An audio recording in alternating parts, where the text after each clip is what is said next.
instead of thinking about SEO from a perspective of what will a customer search to find your product, I would just look at what is your customer search. Like a lot of times, a lot of founders like us, we get cut by this, web of thinking saying SEO is dead. Google is changing the algorithms. We might not be, getting in. Why don't we simply do something else? So I think for everyone who is moving from that first phase of survival to the next phase of growth, definitely consider SEO as one of the very important parts of it.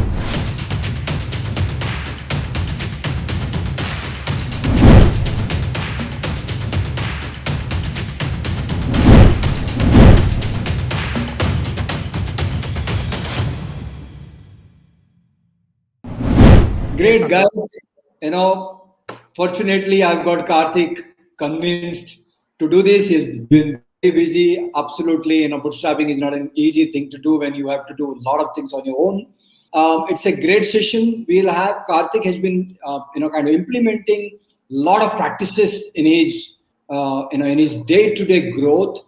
While he used a lot of channels, but I think SEO is one of the channels where anybody who's starting up or a digital marketer or even product, right? SEO plays out a great role and it is freely available.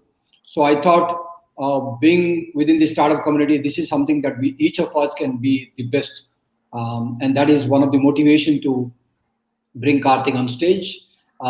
We would start in a couple of minutes, but let's hear him out. So Karthik, how's things on your side today?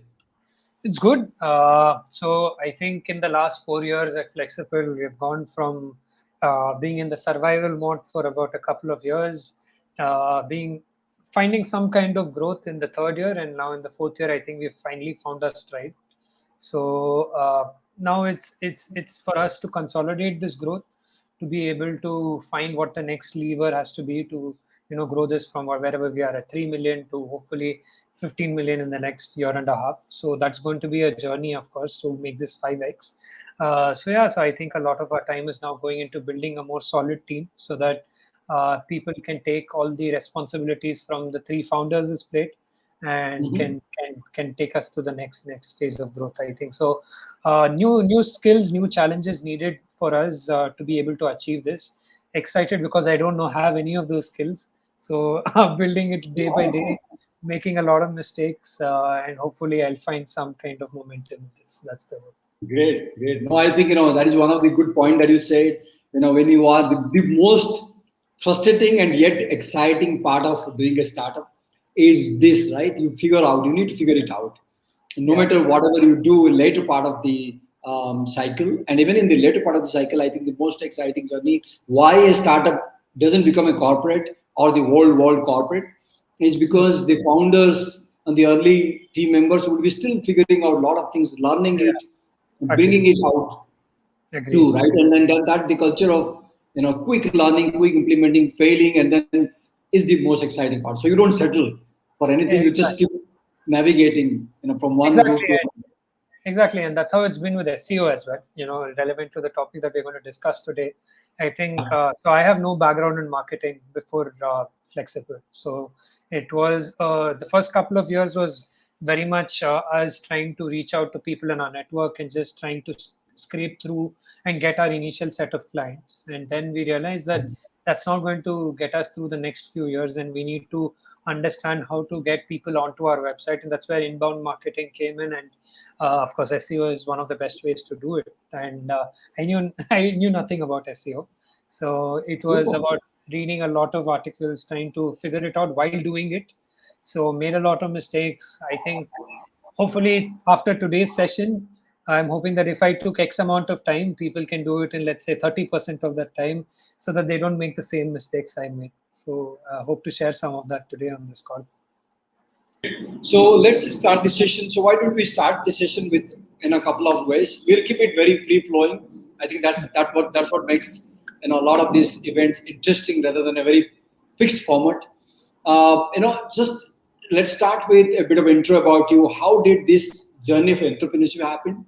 Right, you were doing something different. You are doing something different now. And in the second one, I'll bring you on the stage. We are already on the stage, but you can go ahead, present some of your materials or ways you would recommend, right, as yet another way that you would like to people to take SEO, and then we will open the floor for Q&As. I'll have certain questions to ask you too. So first thing first, how did this journey of startup happen? You are in a very well-defined, well-settled career. Please.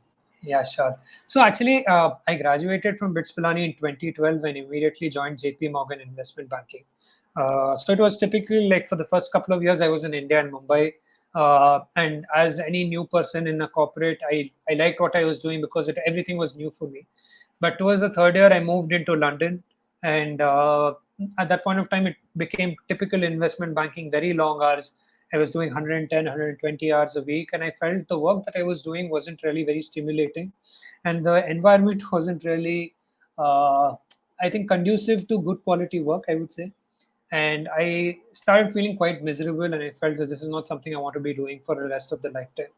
So I started thinking what about the next steps, and at that same point of time, when I happened to come back to India, I gave the CAT, and I cleared, the CAT, and I joined IIM Ahmedabad. And the very first week, uh, you know, there was just so much of talk around placements again, job placements. The very first week, and I felt I had just left behind the kind of lifestyle at JP Morgan just so that I could figure things out. And here, there was again no room to be able to find what I want to be doing. Rather, people are again being pushed into making a decision in the very first week. So I always had an idea that I should possibly explore entrepreneurship, and I felt that was the right time. It would give me some time to figure out.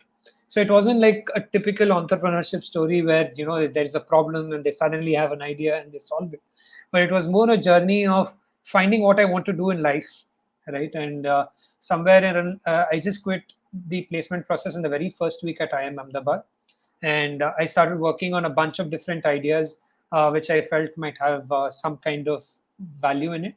So I used to call my friends, I used to go to talk to my professors and so on, and Flexible came up as one of the many ideas, and then I started working on it. My first co-founder is my batchmate. He joined in a couple of months later. He's a technical guy, very, very much so. And the second year, my other co-founder, again my batchmate, also joined in, and together at the end of our IMA period, we quit the placement process together, and the three of us started on this journey, and now we are 22 of us at Flexible. So that's how they started. Wow, inspiring. Coming out of not giving a sort of try to the IM placement, where, as you rightly said, many people aspire to be in that position. But I think, yeah, you were cut with a very determined outlook to entrepreneurship, which is great. And finding co-founder from the same institution is also one of the great, right? A lot of startups do not succeed because of lack of co-founders or competent co-founders who can understand you. So great story, great beginning there. How did SEO come into play? I'm like, where was what you were doing and what you thought? Let me get my head study into that. Yeah, sure. Actually, as I said, in the first year and a half, we were first-time entrepreneurs. So we had absolutely no clue how to build a company. We just figured that, at Flexible, basically what we do is we have tech talent whom we have screened through a very comprehensive process. And then we have companies whom we want to connect them with so that they can build their tech team. So that's the entire thing. So we just reached out to funded startups manually over LinkedIn, found if we know someone or if we know someone who knows someone at a tech startup and so on. And we were able to get our first 10, 15 customers. And I think that was an important thing to do. And I think I would mention that when we talk about SEO as well, that it might not be the thing that gives you your first customer for sure. But I think first customers are good. You should hustle to get your first customers. But thereafter, we realized that we can't do this forever. And the second thing, what we also realized was that our target audience of customers were not in India. They were possibly in the US, they were in Europe, and so on. And there was no way for us to just use our network in those countries because we had none. So the same things which we did to get our first 10, 15 customers couldn't be replicated to get our next 100 customers. So we realized that a way for us to be able to expand there would have to be for us to get some bit of inbound traffic growing. We did try outbound as well, but I feel that in our industry, outbound doesn't have a very good reputation. So you need a certain brand presence before outbound starts working well. but we still did outbound, and after 6 months we failed. We didn't get very good results. But in the on the side, we had also started SEO, and SEO had actually started giving some kind of results. We tried Google ads as well, but even Google ads didn't do very well. We spent a lot of money and it didn't give us. But by that time, SEO really started kicking in, and we realized that we really need to double down on it and actually start getting as much output from it as possible. So I think it was more from understanding that if we want to scale our customer acquisition approach, it can't be just leveraging our network. And outbound wasn't working too much for us. Neither was paid marketing possible at the scale at which we were. So SEO just seemed like the right approach to go at that point of time. Great. Coming back to that question, right? A lot of times, a lot of founders like us, we get cut by this, web of thinking saying SEO is dead. Google is changing the algorithms. We might not be, getting anything. Why don't we simply do something else, right? Or the other way is to do something very late or very early, right? So what, according to you, would be the time? And you just mentioned that you had at least 10, 15 customers, so you got some insights about them. I'm sure that could have been, indicator for what you want to do later in SEO. How do you play that equation? Yeah, great question actually. So the reason I said that SEO is not the best channel to start off with is because SEO takes a certain amount of time to start kicking in. I think all of us know that it's a slow channel to start off with. So as a new startup, it is tough for you to just wait for 6 months and say that, okay, for 6 months, I'll just be writing blogs and I'll hope customers come to me. So at that point of time, you need to show a certain amount of initiative in being able to get clients. And I think that's where using your network, leveraging it, reaching out to people, talking to them is the right way to start getting your first 10 customers. In the background, if your team does have bandwidth, I would still say that you can start investing in SEO. There is a certain set of steps which I'll try to present after after our chat around how you should go about it. So, but I think the initial steps can be laid in at the very beginning if you have the bandwidth. For us, how it happened was that we didn't have the bandwidth because we just felt that outbound is the right way to initially start getting customers, and we didn't have a very big team. Till for the first couple of years, we had only 5 or 6 people on our team, of which 3 people were founders. So a very small team. So it wasn't possible for us to say, okay, someone will work on SEO on the side, right? So we did the initial bit ourselves around reaching out to people and getting the first 10, 15 customers. But then we realized that, okay, this can't be scaled. So now we have to possibly take time out of our own bandwidth and dedicate it to SEO. So I think the way to think about it is, can you get your startup to a place where survival for the next 3 to 6 months is not the biggest pain point that you're going to be solving? If that's not the biggest pain point, I think that's the right time to really start investing into SEO, because in 3 to 6 months you can get it to a place where SEO actually starts delivering for you. And once it starts delivering, I think it's a really, really reliable form of a marketing channel. So around Google algorithm changes, etc., I think there are changes that happen. But I think if you have done SEO well, the typical scandals that we hear around my traffic halved 50%, 10%, and all that, I don't think is a regular occurrence. It's a very off case which gets marketed a lot more. So I would still say that amongst all the marketing channels that I've explored, SEO is possibly the most reliable channel that delivers for as long as possible. Great. So why don't we, on that note, why don't we go and hear you out? How do you, Sure. what do you do? Sure. So I'll share my screen just so that I have made this mind map, and I feel the mind map might be interesting for people to see when I talk through whatever I talk through. Don't worry, even if you're not able to see some of this clearly, I'll be talking through whatever I've written here. And some of the data over here might be a little old because I made this around 4 or 5 months back, but the concepts are still super relevant. So basically, it always starts with why SEO. Some of it we've already covered, but the very fact that there are 6 billion searches that are made on Google every day, and maybe the number is even higher now, it just means that all your potential customers are possibly searching on Google at any point of time to find what they want. Even if they're not searching something that is super relevant to your product, I would always think of SEO as a way to target your potential customers rather than target your potential customers for your product. So if you can get the attention of your potential customer, then slowly diverting that attention to your product is the next stage of the process. So even when I think of SEO, I'm not thinking about how do I make flexible, how do I market flexible in something that our target audience will like. I'll just say, okay, my target audience are, let's say, tech startups and companies. What are they searching? So I would target those keywords, and then I'll try to subtly market flexible through the various articles that I write. So given that there are 6 billion searches, I think there's a big case to make on why SEO.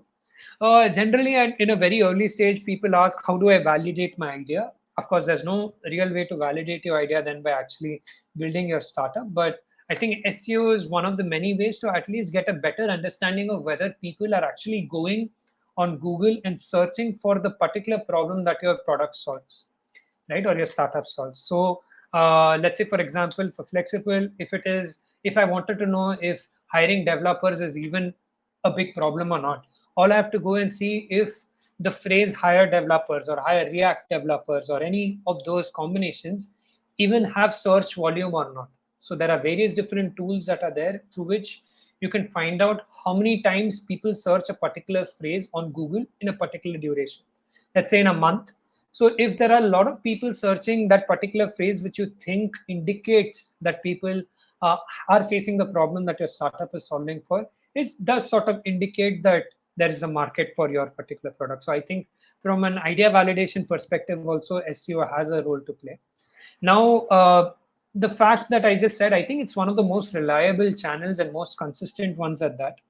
Once SEO starts delivering, we do hear those random stories about algorithm changes and people having a sudden drop in traffic, but it rarely happens unless people use some really wrong ways of building their SEO.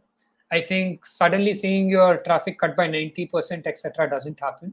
And if a particular piece of content that you publish, whether it's a blog, it's video, etc., if it's ever going to have to consistently come up in front of people, I think SEO is that one channel which consistently does that. No other channel gives a lifetime value to your content as much as SEO. Flexible gets an estimated 8K. No, it is now close to $25,000. So that's what Ahrefs is one of the various different various tools that is out there. I think it's the best. It estimates what's the value of the organic traffic we get. So Ahrefs now estimates it to be around $25,000. So imagine if I were to do paid advertising, I would have had to pay $25,000 in traffic money each month, and I don't have to do that at all because for SEO it's totally free. So that makes a even quantitative play on why you should be considering SEO. We spoke about when we should be doing SEO. I think you should start it as early as possible. But yes, I think we do understand that we all of us have bandwidth constraints. So initially it might be a bit tricky when you're trying to build your product, talk to customers, get your first customers, going through the product, etc. So whenever, as I said, you have about 3 to 6 months of survival period, as I call it, I think that's the right time. So as early as you can lay, sow those initial seeds, I think it will give you exponential results when SEO really starts kicking in. The common mistakes that I typically find companies making is that they'll just write articles. You know why? Because everyone has a blog. Every company should have a blog, so they write say website.com/blog, whatever your company's name is, .com/blog, and they'll just start writing articles. They'll say, okay, my customers would wonder about what about this thing in my industry and whatever that thing. And the problem with that kind of an approach is that those articles are only viewable on your website if people come to your website. And for people to come to your website, you're going to have to market your website in various different ways. So one of the ways is SEO, and that's the only way that that particular article can market itself. Otherwise, your website is going to market itself, and by chance they could find the article that you've written. So any article, basically what I'm trying to say, if it's not SEO optimized, and if you're not targeting SEO for that particular article, the life of that article is going to be very, very small. So let's say you have a newsletter also. So you might write an article and distribute it in your newsletter, but the life of that article is going to be a max of 3 to 4 days, because all your subscribers are going to read it and then it's done, it's finished. So you might share it on social media, again, maybe a day or two, that's the life. But with SEO, the life of your article is going to be in months, if not years. So that's the only way to increase the longevity of the life of your article. Second is the golden rule, which just stems from the earlier point I made, which is that don't write any article if you're not, don't write even a single word before thinking about the SEO aspects of that particular article. So find a keyword that you're going to be targeting and then start writing the article, infuse it in various different ways. You're going to talk about what keyword is, how you infuse it, and so on. Now, a very typical question that people ask me is, if I'm always going to be only targeting keywords and writing SEO optimized articles, does it mean that the quality of my content has to be really bad or shitty? No, absolutely not. SEO optimization basically means satisfying the various different rules that we have understood that Google wants you to satisfy.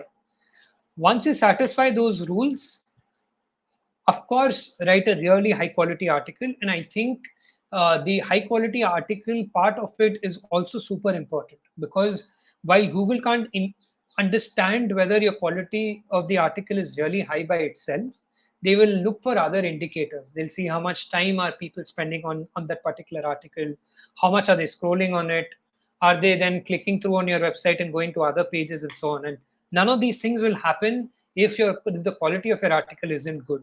So SEO is not a way to write shitty articles and expect them to rank for forever. It is a way for your quality content to rank forever.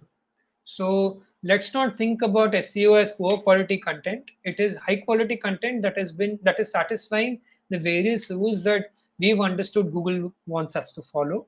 So that's the way I would summarize SEO. In terms of people asking me, how do I start with SEO? Right? We've understood the why, we've understood the common mistakes. Now, how do you really start with SEO? I think the very first thing to do is a lot of us have existing websites and we've never thought about what SEO even is or how we should be making it, SEO friendly, if I may. So do a quick SEO audit. Lot of online tools, like I mentioned Ahrefs, there are certain free tools as well which you can use, will give you an SEO audit report. So what the SEO audit report is basically they'll tell you if there are certain aspects of the page that are missing. We'll talk about what is a page title, meta description, and various other keyword related stuff. So they'll analyze all the pages of your website and they'll say if certain aspects of those are missing. They'll say if there is duplicate content, which you should not be having. They'll see if there are unnecessary redirects that are happening within your website and so on.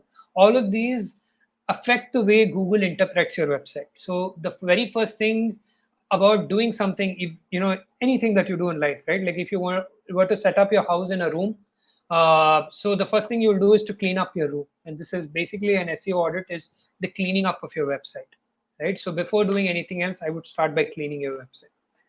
Next, I think a very important thing to do is ensure that, whenever we think of websites, we think about all the fancy things that happen on the website, animations, images, beautiful, CSS styles and all of that stuff. I think the more of that things that you add, which slows up your page, is more of a kill for SEO rather than an additive. So do all of that if you want to, but don't do it at the cost of the speed of your website. So you have Google's own tool, which is page speed, and now they have something called Lighthouse, where you can understand how fast your website is on desktop, on mobile, and so on. Ensure that the scores that you have on that are all above 85 or 90, right? It will be more on desktop, maybe a little lesser on mobile, but on both of them, it should be about 85, at least above 80 for mobile, above 90 if possible for desktop. So those are the things that you should do. Optimize for speed and then start optimizing on top of that for beauty, etc. One more thing I think, which is a mistake which we also made, which was around hosting our particular blog on a subdomain. Subdomain is basically, instead of having your blog on flexible.com/blog, you have it on blog.flexible.com. So blog.flexible.com is wrong. Don't do it. why do I call it wrong is because subdomains are considered. Now none of these things are some things that we know for sure. It's all marketers who have been reading the very tough and cryptic statements that Google makes. So amongst the many statements that have been decrypted, we have understood that subdomains are treated as a different website by Google as compared to your own website. So it will be tougher for those articles to rank as compared to if those blogs were hosted on your own website on a subdirectory or a subfolder. So having it on flexible.com/blog is a better thing to do than blog.flexible.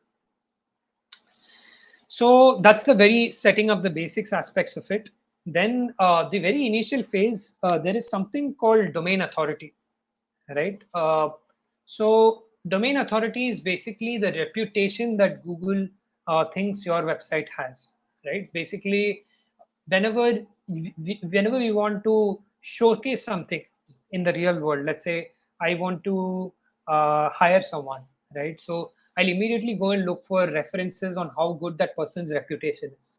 So I'll talk to a few people. I'll try to see if someone knows that person and so on. There is a way that Google also tries to identify the reputation of a website before it starts saying, okay, I will allow you to that particular website to rank on certain search keywords and phrases on Google. So that particular metric which it uses is domain authority or domain reputation, domain rating, and so on.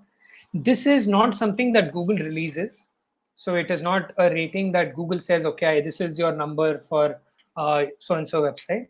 It is something that these marketing tools that are out there which help us with SEO have estimated for each of our websites. So that's the way I would look at it. It's not a number that Google has given. It is something that we are estimating, but it is a good metric because we are all playing in the blind. So it is good to know something tangible. This number is given on 100.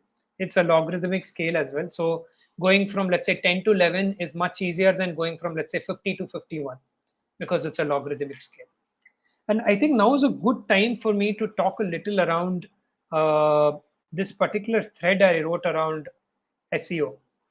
Because the very first thing that I hear when people talk about SEO is that it's just super intimidating, right? I don't know what SEO is, it's super complex. So I think before I talk about the other aspects, it's good to know all the terms that we'll be talking about in a very easy analogy. And the typical analogy that I like to use is of a library, right? So a library has a lot of different books, and it has a librarian, and it has people like you and me who go over there to get a book. So in the context of SEO, the librarian is Google, because like a librarian, we go to Google to get information on a particular topic, on a particular keyword, etc. And the librarian or Google will help us find the correct book or the correct website, which will give us all information about that particular topic. So we are the person looking for that particular book, and the context in SEO would be your potential customer. So this is the basic analogy: librarian equal to Google, books equal to websites, and person searching for the book is equal to your potential customer. So when we talk about potential searches on Google, let's say, so anytime I were to just go on to Google and type whatever, right? So whatever I type over here, let's say I type photosynthesis. So this particular word is called the keyword, right? So if in coming back to our analogy, we can go to a librarian and ask her to give me a book on photosynthesis. That would be similar to, let's say, a customer going to Google and typing the word photosynthesis. And in our SEO context, that word photosynthesis is the word which is called the keyword. Now, typically, like the way a librarian would do, maybe she would go on to whatever algorithm that she has to say, here are the set of books that are super relevant for you. So even Google will say, okay, photosynthesis, let me find out all the different websites that are relevant to this topic that you have asked me, this keyword that you have typed into Google. So the various different, so now Google needs proxies, right? Because Google doesn't know which particular page of various different websites is relevant to the keyword photosynthesis. So the way that Google will go about it is that let me again talk about how maybe the librarian goes about it, and then we might come back to what Google might do in that context. So a librarian would basically possibly see that where in the word photosynthesis, is it appearing in the name of the title of the book, and what are all the books in which the name photosynthesis is appearing in the title of the book. So maybe that's the first shortlist or the filter that she applies. Next, she'll say, is it also appearing in the chapter titles of that particular book? If it is, that's a second filter. Then how many times is it occurring across the book? So it might be a filter, it might also be a sorting strategy. So the more number of times photosynthesis comes across on that in the particular book, you'll say, okay, maybe this is really relevant to photosynthesis. So all of these three things that we spoke about is how Google interprets your web page. And those are called the on-page parameters, right? So we'll come back to the other things that I've written, but this is basically the on-page parameters. So the thing that we spoke about as the book title is the page title of your web page. So Google will see if there is something in your page title with the name photosynthesis. Then the chapter titles are your H1, H2 tags. So if you know a bit of HTML, even if you don't know, there is something called H1, H2, which is basically a heading tags. So having the phrase or the word photosynthesis in it indicates to Google that you're writing something related to the word photosynthesis. Then the number of different times that you mentioned photosynthesis across the page is similar to the way that we spoke about the librarian searching the word photosynthesis in the book. So that's how I would interpret on-page parameters. So anytime you're writing an article, these are broadly the three things that I would ensure are surely done. Of course, this is not comprehensive, but this is a good starting point to understand how to look at your on-page stuff, which is what is there on your web page, to optimize it for SEO. This is exactly how a librarian would go about it. This is exactly how, let's say, Google also goes about it to a broad extent. But now let's say, even if I do all the things that we spoke about, now the librarian would possibly get still 100 books. How is she going to bring it to the top 10 books, right? So the second set of parameters that the librarian would like to apply is something around the reputation of those books, right? So how do I know, let's say one book is more reputed than the other? So that's where something that we just spoke about in this particular presentation around domain authority comes into play. In the context of the library, uh, it is basically how many times have other books linked back to your book for photosynthesis, or just linked back to your book at all. So basically, it just indicates to the librarian that if a lot of different books are linking back to your particular book as saying, refer to this book, it possibly means that a lot of different books respect your book, that particular book. So it means that that book possibly is well reputed and has got good credibility in that particular space. So the librarian would possibly improve the reputation points it gives to that particular book. Similarly, for Google, it will be looking at various different websites that are linking back to your website to see whether other websites are respecting you or not, right?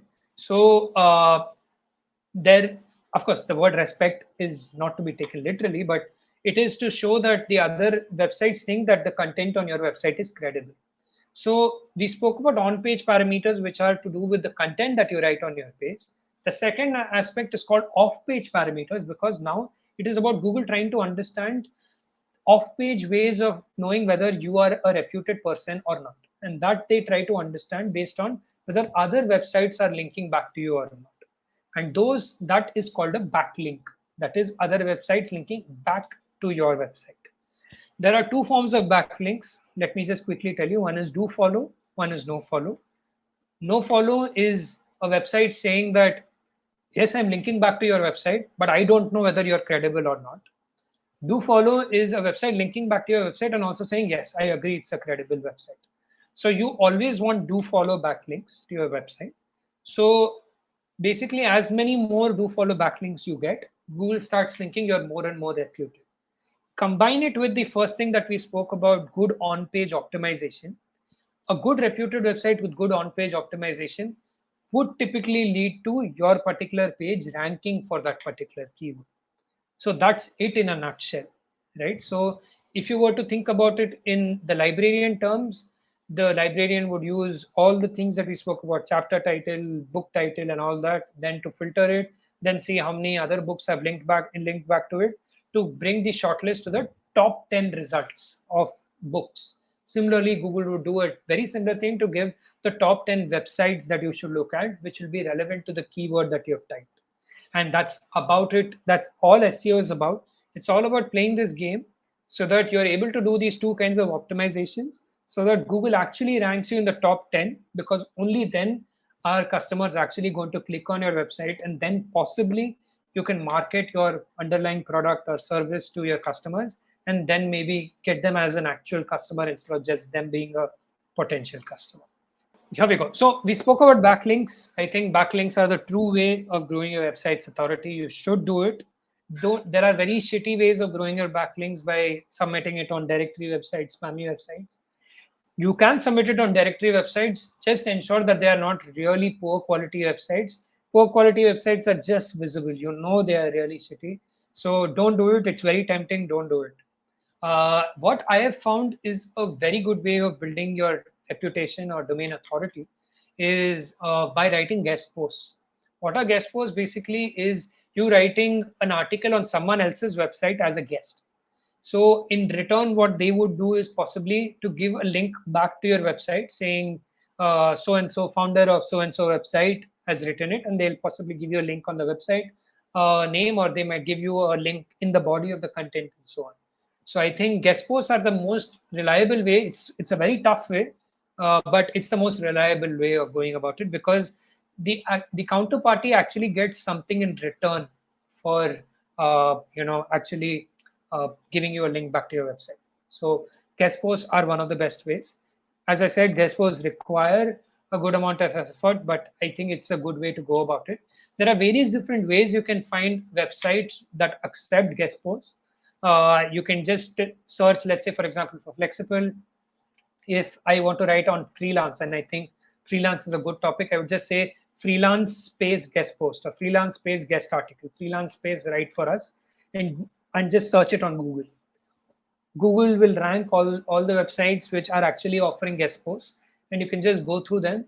The key thing for you to do in all of this is to ensure that that particular website will give you a backlink, and to ensure that that particular backlink is also a do follow backlink, right? Just writing a guest post for the heck of it is not going to be useful. We're not doing this for charity. We're doing this to improve the domain reputation of our website. So it is ensure that you don't waste your effort in writing a guest post in return for nothing. Okay? So overall, this is how you would set up the initial few months. Now in the growth phase of actually going through writing articles, etc., I think the way you would go about writing articles is to find those keywords. We understood what keywords are. Basically, those are terms that your potential customers are going to be searching on Google. You want those keywords which have low keyword difficulty. Basically, keyword difficulty is another term which Google doesn't give us. It's again a term that other marketing tools give us about a particular keyword. So they say that, okay, this keyword is easy to rank for, or is this keyword tough to rank for? So obviously we want keywords that are easy to rank for. So again, the keyword difficulty is a number that they give from 0 to 100. You would want it to be as low as possible.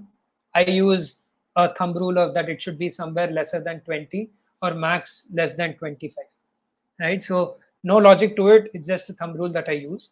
Monthly volume is the number of times that keyword is searched on Google. So again, the keyword tools give that to you. So you want the keyword difficulty to be as low as possible and the monthly volume to be as high as possible. And one other thing that we try to do at Flexible is we then try to see if there is at least one result in the top 10 websites that come up that has a domain authority lesser than our domain authority. So we spoke about what domain authority is, which is basically the reputation that Google sees or associates for our website. So let's say my domain authority is 45, random number. So there should be at least one website in the top 10 websites that come up as results with a domain authority of less than 45. So if that happens, why we think about it in that fashion is then it increases my odds of pushing that particular website out of the top 10, and ranking myself instead over there. So that's the way I look at it. If they're all the websites in the top 10 results are websites which are very high reputed, let's say the top 10 websites are Forbes, TechCrunch, and LinkedIn, and Indeed, and so on and so forth, then it's it's going to be very tough for me to beat them on reputation. Google is always going to think that they are more reputed than me, so it's not impossible, but it's tough for me to beat them. So that's why I use this kind of a thumb rule. One other thing to do is something called internal linking, which is basically using, so you'll write many different blogs, you'll make many different pages on your website. Ensuring that one page of your website is linked to the other pages is very important, because while Google looks for reputation of your website in terms of the various links that your website gets from other websites, it's also important for Google to understand how important is one page of the many pages of your website also. So your website will possibly have, let's say, 50 or 100 pages. So how does Google know which particular page is actually important, or is a page even important to you as the website owner? So the way you indicate the importance of that particular page is by giving links internally to that particular page from various different pages. So ensure that anytime you write a new blog, it gets internal links from other different pages, right? Also, at the end of the day, what we're trying to do is to get customers to sign up on our product, whether it's a free trial, paid trial, paid service, whatever it is. So ensure that you make smart call to actions around the blog or in the content of the blog. I don't like pop-ups, because it really spoils the experience of reading, but try to keep it subtle in a way that it doesn't affect the reading experience of the person, but it still is really in your face, in the sense that, let me show you one particular example of Flexible. Let's say, so let's say top 7 websites to find coding jobs, right? So these are all the various different things. So now we felt that it would make sense to market our other free tool on the side. Then we also, this is a blog that is catering to developers, not to our companies. So we decided that on the side we should have freelance jobs that a developer can, be attracted to, which should be mentioned. And you can see that as you scroll, this becomes sticky. So these are all the various small smart ways that you can think of marketing your own offering, because typically your customer is going to come onto the website and is going to start scrolling. So once they start scrolling, the stuff on the right is going, if it sticks like the way this is sticking, it's something that they're possibly going to look at. Then there is this, which is in content. It is the same content over here, but it's likely that your person is going to look at, this part of the page. So having CTAs over here is also going to be really important. So it is not a pop-up. So if I'm reading this article, it is not really spoiling my experience. I'm still able to read stuff, but at the same time, I'm still marketing my own offer. So I think that is a smart way of going about it. Overall, I think it is important to remember, like anything else in a startup, so consistency is the name of the game. Do an SEO audit, build the reputation of your website, do good keyword research, write good SEO optimized blogs, give it internal links, give it time. And if you do this work consistently, SEO should give you results. If you're not getting results, you've possibly done one of the above things a little poorly. It can also be that your industry is tough in terms of SEO opportunities, but we spoke about how you can sidestep some of it when you do your keyword research. So keeping that in mind, you should get results if you follow this process. Also remember, SEO growth is exponential in nature. So don't keep a very short-term view on it. The results will come in months. The first 3-4 months, it will be tough. You'll start seeing some underlying moving indicators as you move ahead. And hopefully, as you sort of spend around 6 to 8 months, you should start seeing good results around. So that's what I have, Santosh. So happy to take questions right now. Just talking to Swati in the meantime. So Swati, yes, Uber Suggest is a great tool. It's a lot of it is free as well. Personally, of course, I used Uber Suggest in the beginning because Ahrefs is quite costly, but somehow I didn't get the same results. So maybe it was me and I'm blaming the tool. But I found that Ahrefs was much better. Its analysis on keywords is much better. And yeah, I found it to be a better tool than Uber suggests, to be honest. Press mentions help to improve the brand searches. Yeah, possibly. I think press mentions, you're right, Gaurav. I think you're a senior SEO person yourself, so you know it. But personally, I think, yes, if those press mentions are do follow links, I think they have a lot more, sell versus if they are no follow links. Of course, now there is yet another, just a postulation, right? No one knows if it's true or not.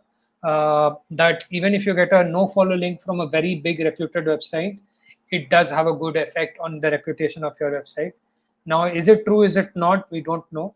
So yes, overall, I think press mentions can be good, but I would still say that writing guest blogs on websites which are achievable, because press mentions are really tough to get, right? So in if you get one press mention, I think you can for the same effort you can write 10 other guest blogs.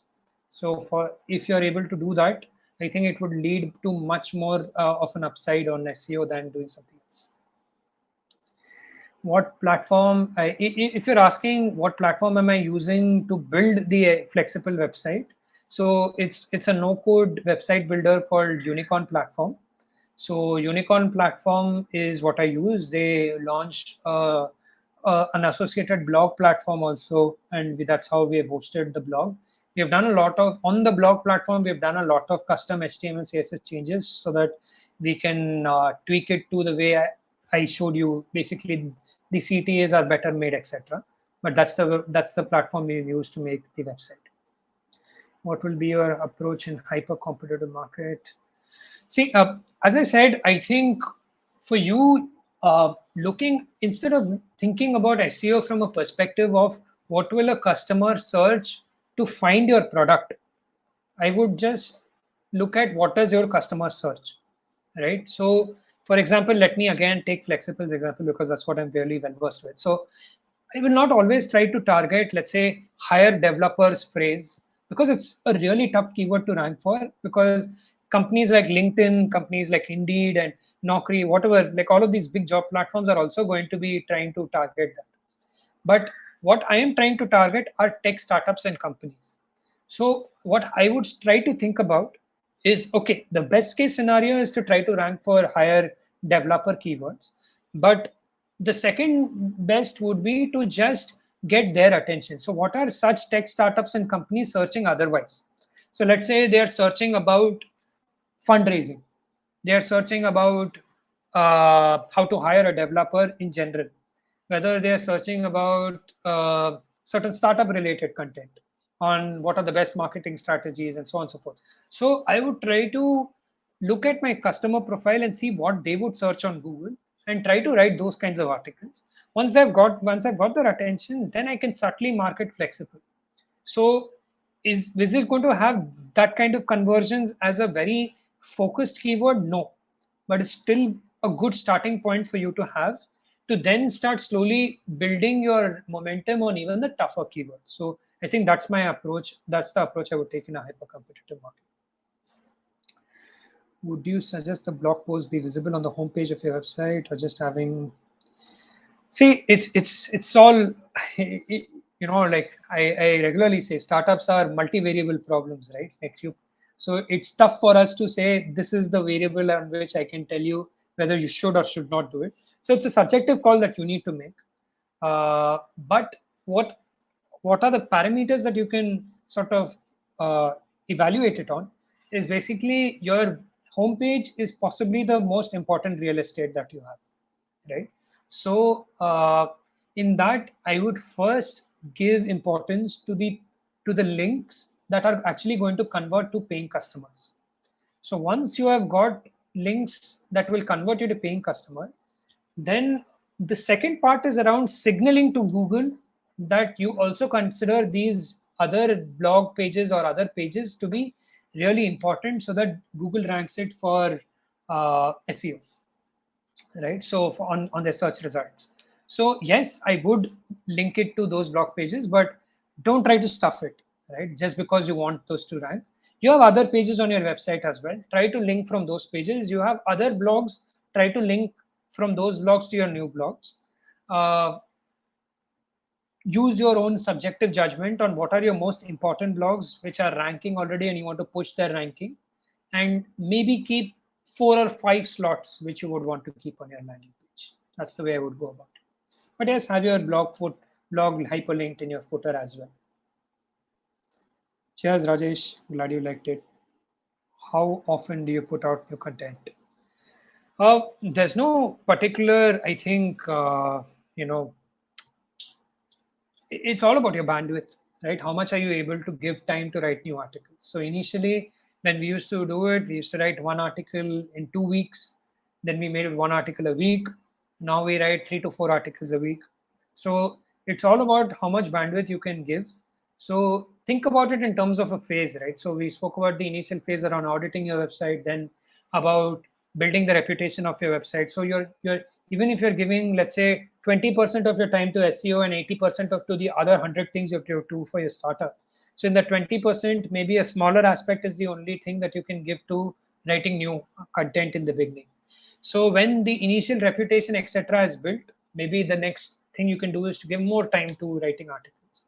So how many articles? Write as many as possible, right? But it's all going to be driven by how much time you have to write good new articles, how many good keywords you find which are actually you have a realistic chance to rank for. So these are the things that will guide how many articles you should write. There is no particular number. Even if you can write 20 articles, great. That is only going to help you. But don't write articles for the sake of writing them. It is better to, in fact, focus on stuff that is going to give you results than writing 20 articles that are not going to give you results at all. Anyways, guys, see, SEO is a long-term game. Keep at it. I think like now at this point of time, we get around 200,000 or 250,000 hits on our website every month on Flexible. So I think even when I shared it on Twitter as well, a startup goes through various phases of growth. So the initial phase is all outbound, right? And you try to reach out to customers to get new customers going. But for you to scale your customer acquisition, I think inbound is the way to grow, to scale it. And SEO is going to be the biggest chunk of your inbound. Right? Of course, you also have your engagement on social platforms like Twitter, LinkedIn, maybe other relevant communities, etc., which will also drive inbound. But SEO is more reliable, as I would say. And the third phase of your startup's growth, as I'm realizing, is around building the brand of your startup or your website. So that's when you can talk more on a website. Talk more on social media. Get people to understand what you're doing, believe in your vision, etc. So I think for everyone who is moving from that first phase of survival to the next phase of growth, definitely consider SEO as one of the very important parts of your growth. So I think fantastic questions coming in. Mudit has a question. Does guest blogging on Medium and Quora answers count as a strategy to increase? Not very much. So most of these websites and on social media, all those links, as we mentioned, there are 2 types of backlinks. One is no follow and do follow. Okay. So most of these social platforms give you no follow links. So no follow is not good for you. Does writing on Medium give you leads? Maybe it gives you leads, because if Medium distributes it and the Medium article itself ranks on on Google, maybe people find you and they come. But is it good for your website's SEO? No, because that link is not going to help. That link or any other link from social platforms for that matter. Sure. Ishwar has a question. What's the total number of articles you have, and what's the average number of hits per article? Like, do you have some? So I don't have a top, so I keep reviewing these numbers, but I don't have it at the top of my head. But we have written, I think, some 100 articles, I think, in the last 1.5 years or so. You also added the point that it is more about consistency and quality, right? Correct. Rather than pouring in too many articles. Correct. So real. Exactly. And so we try to measure how many of these articles are getting, let's say, more than 1,000 hits, how many of these articles are getting more than 500 and 100 and so on. So a majority of those articles, I would say more than 50%, would get more than 500 hits, I would think. Wow. Yeah, so I would say around 15-20 articles get more than 1,000 hits. A few articles don't perform well, and then you have to just take it and you're like, okay, it didn't work out. It's, So it's, it's more of a long tail, right? As they say, right? Some of the high quality is going to be, and your focus should be again content quality too, right? correct, Otherwise, for absolutely. the And not every blog that you write is going to yeah, rank, but you yeah. should still know why it didn't rank. So at least have a hunch on why it didn't rank, so that you don't make the same mistake again. So we did that in the past. There are articles that we've written which don't rank at all, and then Okay. you have to learn from that and then want to move. So some of the strategies we have developed has been on the back of that. Got it. Gautam has a question. Any SEO channels you follow or recommend? Also, do you Uh, have one watch to follow? Yeah, you should follow Karthik on the Twitter. I'm like, he's pouring in the knowledge. I think, no, that's a no, great way to thanks so pick much. his So brain. I think most of my initial learning was through Googling, just learning through a lot of, I had many very specific questions, right? For example, when we moved from blog.flexible to flexible.com/blog. So now we were getting a significant amount of traffic on blog.flexible as well. So to understand whether we lose the traffic when we move to a different link, and how do we get that going, what are the best practices. So no one can teach you in a very structured fashion. Just Google it, find the best article, read 5 to 6 of them, and then just implement it. Right? I think you will make mistakes. So I think the most important part of building a startup, not just SEO, is to own that you will make mistakes, but to be constantly on the lookout for being able to identify it before you can't solve for it. So I think a lot of those things have been by making mistakes and reading as many articles relevant to a very specific question, rather than saying I'll read an entire book on SEO and then I will start doing SEO. I think that's not a great approach. But Ahrefs has good content. It has good content on blogs as well as YouTube. It will almost seem like I'm trying to market Ahrefs, but no, I think Well, they, that's they okay. don't. I think there They, are tools where everybody's a fan and it goes well with your process, right? I think that's yeah, also important. A lot of people, I exactly. think, I read it. Some people talking about Uber Suggest, SDF, and SEOMOS and many other ones. Correct. Correct. Coming to issuers' questions, if you now write a new blog, do you have like a minimum keyword kind of volume that you are targeting? Yeah. So I think we keep a minimum of 1,000 now, but it's not always possible. So it depends. Again, I think, as I said, not all keywords are equal, right? Some Sure. keywords are going to be really high intent. So for me, for example, if a company is searching hire developer, that's a Mhm. really high intent keyword. So even if the keyword volume there is 100, even if 100 searches come in and I'm ranking number one, and 40 50 people come on my website, those 40 50 people are extremely valuable for me. So over there, having even 100 volume is really good. But if it's a more generic one where I'm just writing, let's say, on a very abstract technological concept, right? Like, let's say I'm writing around some JavaScript concept and I'm hoping that some engineering manager or a developer stumbles across it, gets to know Flexible, then I would Yeah. want it to have, let's say, at least 1,000 or 2,000 keyword volume. So it all depends on where the quality or the intent of that particular keyword is. If it's really high, you can make peace with a lower search volume. If it isn't, keep a much higher benchmark on what the search volume should. Great. Gaurav has a question. What's your top location of traffic to Flexible It's website? just, it is SEO, so it is Google. So we are, like, out of the 250K traffic we get, I think 60%, 70% should be SEO. So yeah. And Sunil has a question for off-page SEO. Other than guest posting, what are the other really effective ways? So guest posting is the best according to me, because, as I said, in return to give you a backlink, the website gets a free article. So Mhm. otherwise, when you actually just message people, and there are a lot of, like, if you search, Neil Patel will tell you some 150,000 ways to get backlinks, and Backlinko will tell you another thing. Like, personally, I've done it all, and I found the most productive way of getting backlinks is guest posting. It is tougher because you have to write content for someone else, but it is the easiest way to go about it. Of course, when you reach around 30, 35 domain rating and you write really good, high quality guides, right? Sure. Then what starts happening is, if that guide ranks, then people organically start linking to that guide.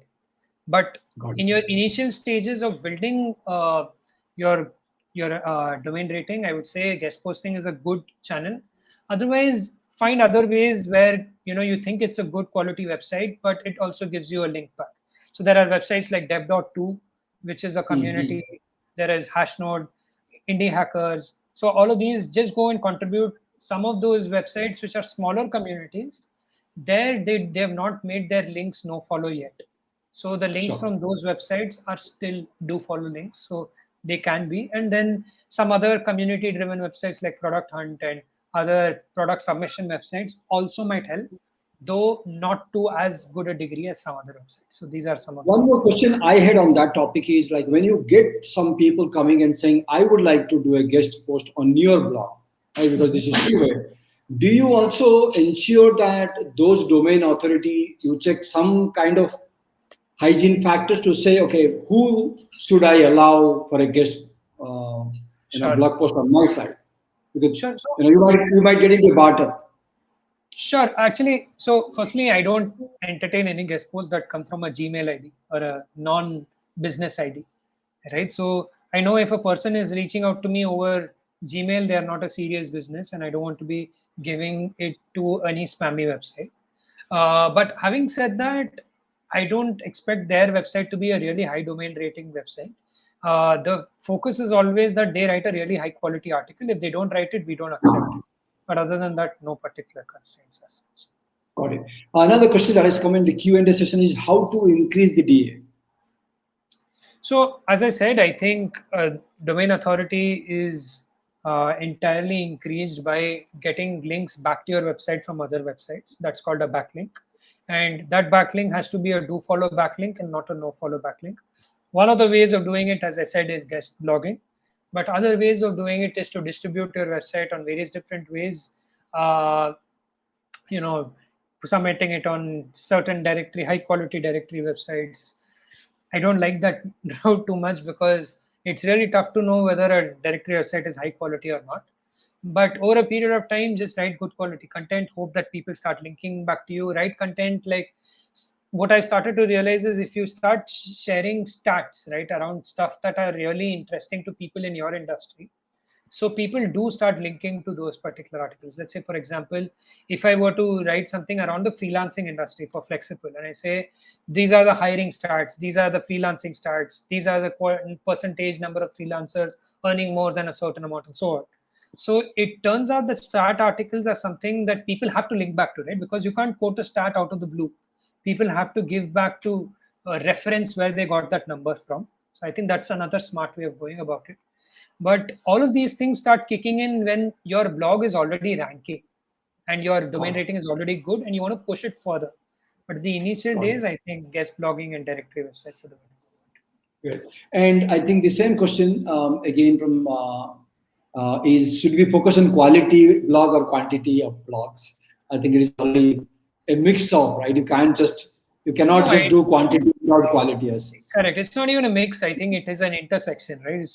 It's not one or the other. It has to be an and, right? So if you feel that at any point of time you are missing on if you have to choose one, choose quality, right? So Absolutely. choose quality, and because you want your conversions to be good, you don't want people to come to your website and bounce out. So ensure that you're able to do that. I've seen that part also quite heavily, back in Explorer days too, when we had articles being written, you will get, hundreds, thousands of users coming, nothing is happening. It's just you're spiking your usage. It's a cost. It's a cost. Literally, the operation team came on and said that when we take down a couple of articles because they don't make any sense to us. Absolutely, I can imagine. So I think quality, I've understood hard way that quality is the only way. There's no point playing out the quantity game for the sake of it. So coming back to one more question, Narayan Hayes, what's the ballpark number of words that should be? Yeah, so even I thought it used to be 2,000 words and more and so on, but it's not true. I think again and again, what I try to do is to always look at the top 10 results of a particular keyword. Okay. So the best way to rank on a Google keyword search is to know the competitors, right? Like for example, if you are running a race, the thing that you need to know is how faster than the other 10 people do you have to run to win the race, right? Yeah. So do understand what the other 10 websites that are already ranking in the top 10 are doing. So learn from them. So find out what the average length of their blogs is. If their average length is, let's say, 900 words, 1000 words, you write 1100 or 1200. Just beat them by a bit.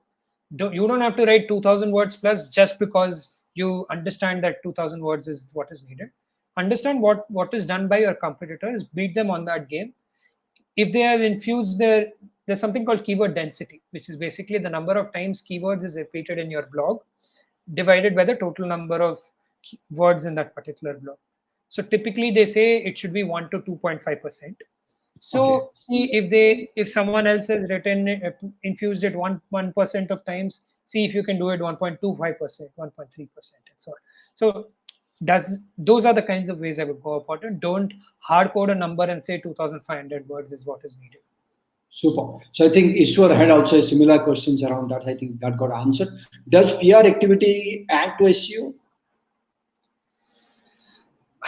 It's tough to say. I don't know personally if that's the case or not. They do say that there is something called social signals, right? Like now, if only Google came us and told us, right? Like, so we don't know. So now there's a lot of rumors and marketers say there's something called social signals, and Google sees the number of times your brand is mentioned in social platforms and in things in places that it considers to be an important forum and so on. So they consider it as social signals, but I'm not sure. But I do think that having general traffic on your website is good. So even if it's not through SEO, if a page receives a lot of hits, let's say, well, I just tweeted today that you shouldn't plan for virality, but just say that one blog becomes viral by itself, not through SEO. I do think I have seen that its chances of ranking becomes higher. Now, I don't know if it's because that it generally got traffic and Google thought it was a good content piece, but it's because it got viral, a lot of people started linking back to it, and then Google thought it was good. So I don't know what the cause is, but yeah, this is what I've seen. I'm not 100% sure if PR directly helps SEO, but maybe it does. If the question is, again, another time I've seen people do is they get PR articles written in various other publications and media, and that has a link back to the website. Sometimes they also do not rank that well. Maybe it is again a timeline because Google might be figuring out that this is just a transactional piece, not a very informative piece. Could be. Yeah. I just think basically, see, for example, what's the most reputed newspaper, right? Hindu and Times of India, Indian Express, and all those kinds of things, right? So those publications, to get published in those publications is super, super tough, right? So the amount of effort that you have to put in to get that is really tough. And I think, hey, bye Swati. So the amount of time you have to spend to actually get yourself published in those places is really not worth it. I don't think either the direct traffic that you get or the SEO effect of it is really worth it. So that's why I would think getting links from other more relatable websites. Let's say, for example, if Foundership, you link back to me, I write a blog for you. So those kinds of things are more, because it'll be easier for me as Karthik to convince you, Santosh, to give me an opportunity to write on Foundership versus me talking to the Times of India editor to allow them to give me a link back to Flexible. So I don't think it's worth the effort. Great. So I think we got quite a bit of questions answered, guys. If you have something, please do let us know. If you think you got enough, or you still want to pick Karthik's brain, he is going to be damn busy with the numbers that is going to go. That he must be aiming, from here when he wants to where he wants to go.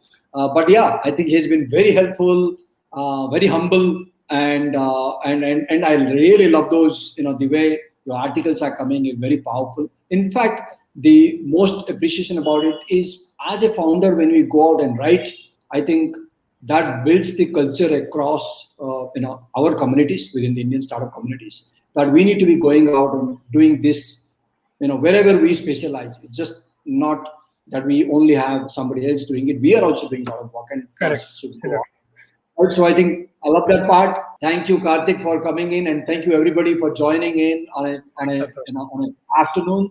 I hope you loved this session. Feel free to put any questions, anything, to Karthik on Twitter if you would like. Look at his Twitter articles already. I would just say go through that tweet thread and see what part of that you can implement.